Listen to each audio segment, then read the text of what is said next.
नमस्कार, आप देख रहे हैं ग्रैंड न्यूज नेटवर्क और मैं हूं आप सभी के साथ आयुषी। चलिए नजर डाल लेते हैं आज की तमाम खबरों की ओर।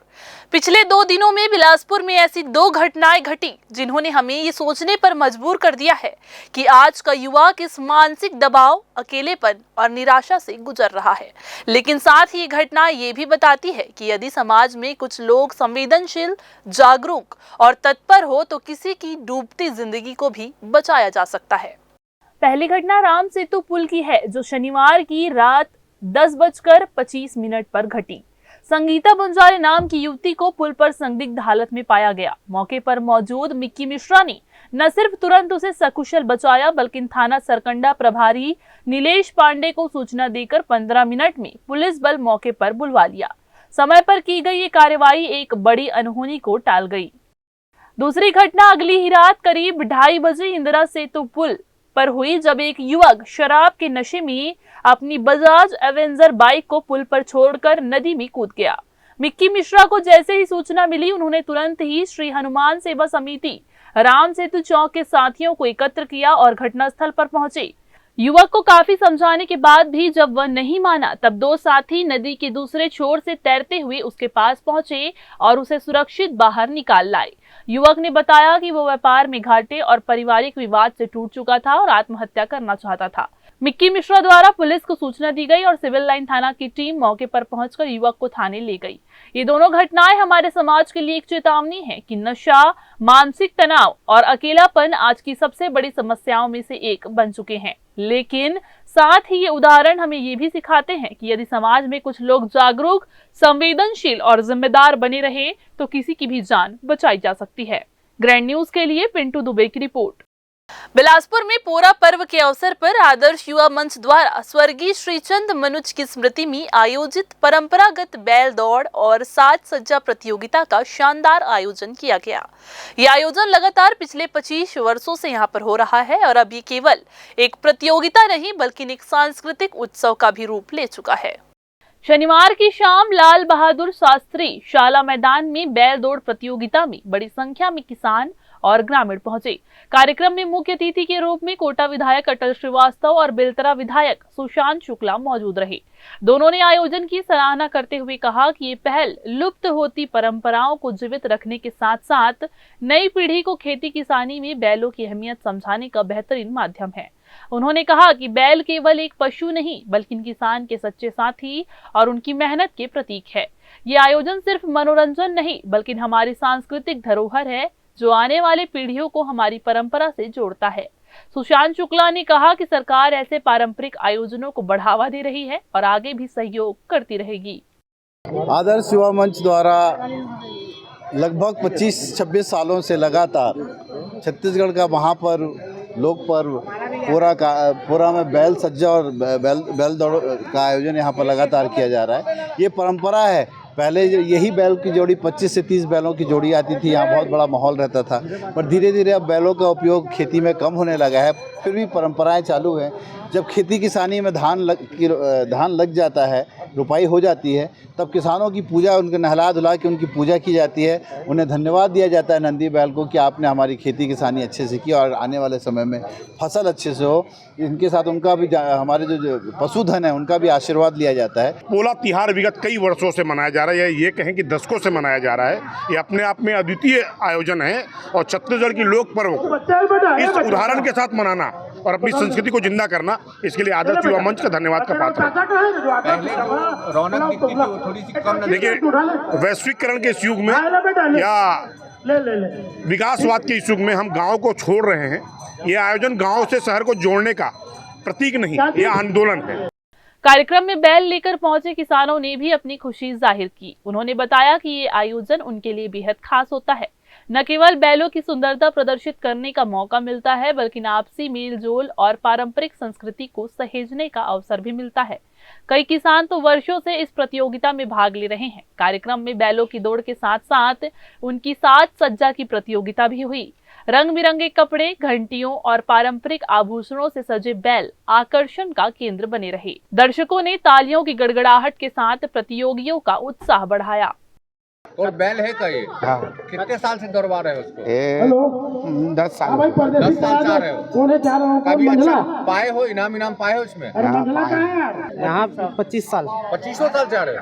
कभी पुरस्कार पाए हो दौड़ में? पहले और आज में क्या फर्क है? पहले कैसे होता था? पहले भी ऐसी होता था, अभी भी हो रहा है। अभी तो पूरा कीचड़ हो गया है यार, अभी तो आज कीचड़ तो सब दिन का है। हाँ अच्छा। पहले कितना जोड़ी आते थे? पहले तो 50 जोड़ी आता है, और आज कितना जोड़ी? आज 11 ठो। अच्छा, तो ये अच्छा लगा, मजा आया, पुरस्कार मिला, पुरस्कार मिला है ना। आयोजन के संयोजक और आदर्श युवा मंच के अध्यक्ष महेश दुबे ने बताया कि 1970 के आसपास सनीचरी क्षेत्र बैल दौड़ के लिए प्रसिद्ध था। सन 2000 से आदर्श युवा मंच ने इस परंपरा को स्वर्गीय श्रीचंद मनुज की स्मृति में नियमित रूप से शुरू किया।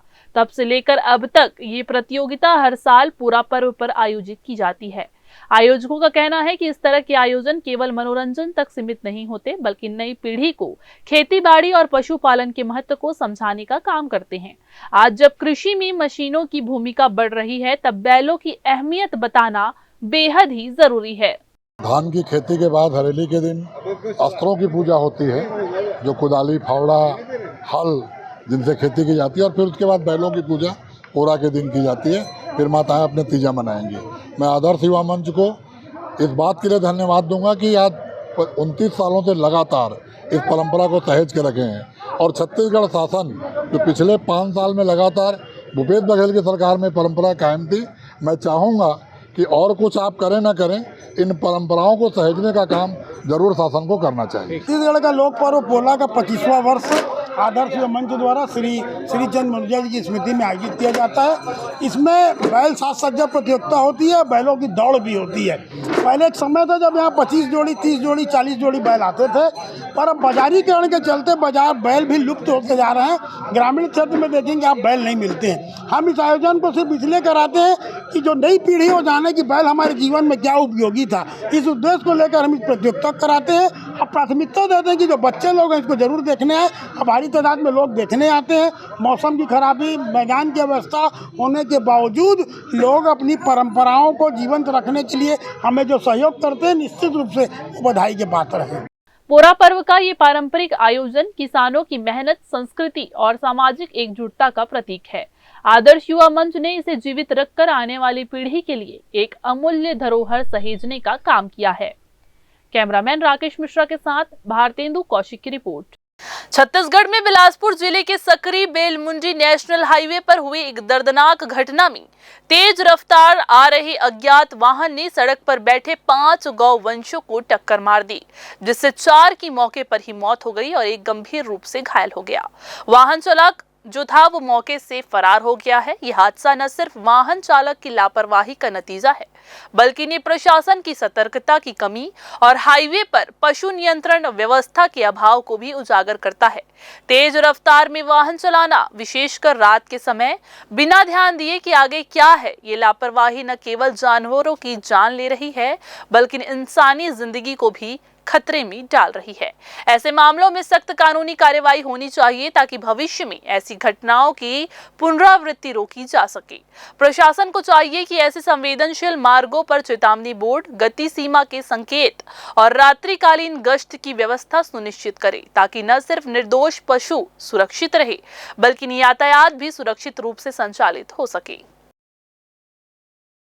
बिलासपुर के पुराना बस स्टैंड के पास कश्यप कॉलोनी जाने वाले मार्ग की हालत कुछ ऐसी है मानो सड़क नहीं बल्कि मौत का खुला न्योता हो। इस सड़क के नीचे बहने वाले नाले के ऊपर बनी सड़क पिछले 6 महीनों से धंसी हुई है, जिससे एक बड़ा गड्ढा बन चुका है। गड्ढे के किनारे केवल एक स्टॉपर लगाकर प्रशासन ने अपनी जिम्मेदारी निभा दी, मानो चेतावनी भर देना ही समाधान है। बिलासपुर को स्मार्ट सिटी के नाम पर पुरस्कार तो जरूर मिल गया है, लेकिन जमीनी हकीकत में कश्यप कॉलोनी की ये सड़क स्मार्ट गड्ढे का सबसे जीवंत उदाहरण बन चुकी है।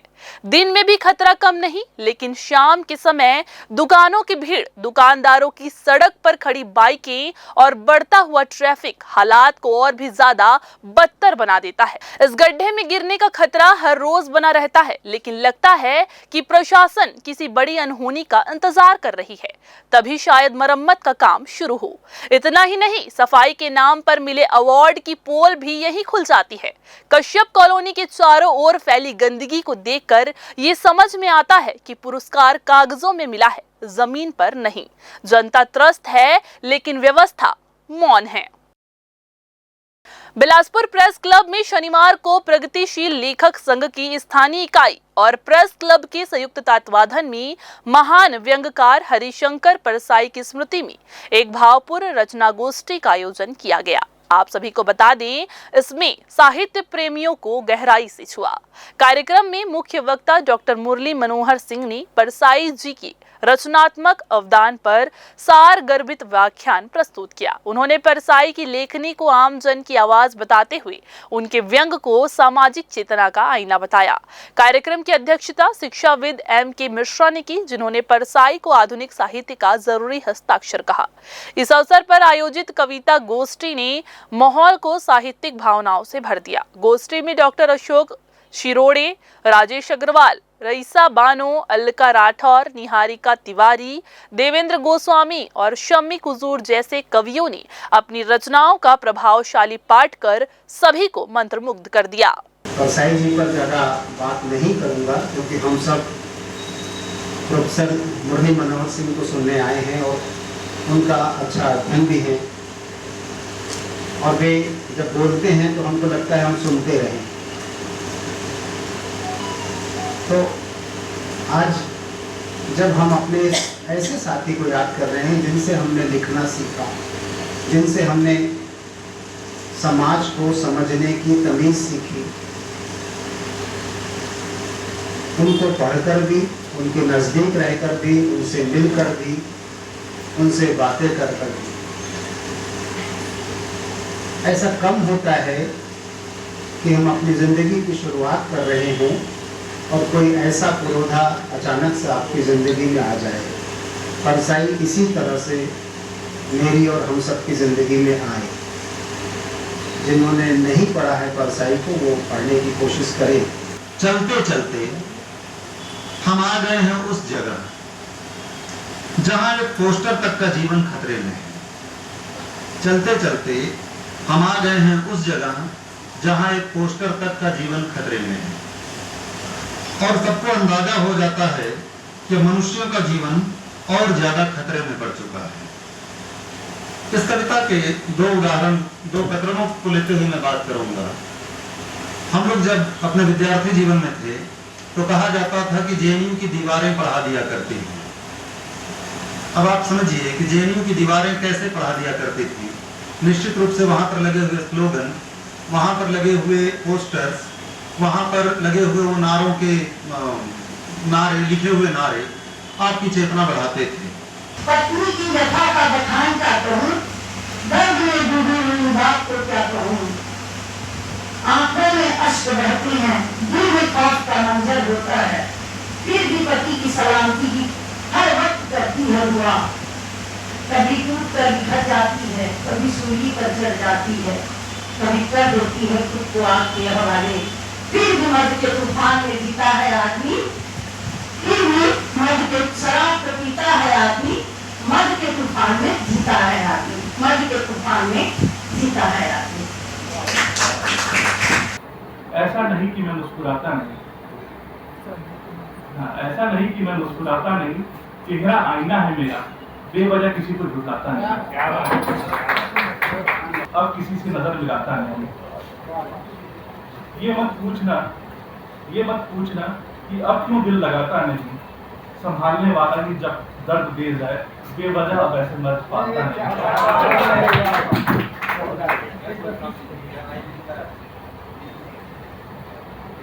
ये मत पूछना कि अब क्यों दिल लगाता नहीं, ये मत पूछना कि अब क्यों दिल लगाता नहीं, संभालने वाला ही जब दर्द दे जाए, बेवजह अब ऐसे मर्द पालता नहीं। दोस्तों ने पूछा कहीं क्यों सुकून मिलता नहीं, दोस्तों ने पूछा कहीं क्यों सुकून मिलता नहीं, इसी शाम बैठ पुराने लिबास पहनकर खुद कहेगा ये वक्त कुछ दिन क्यों रुकता नहीं। तो ये थी आज की बुलेटिन की तमाम खबरें। अगले बुलेटिन में फिर होगी आपसे मुलाकात। तब तक के लिए पूरी टीम के साथ मुझे दीजिए इजाजत। नमस्कार।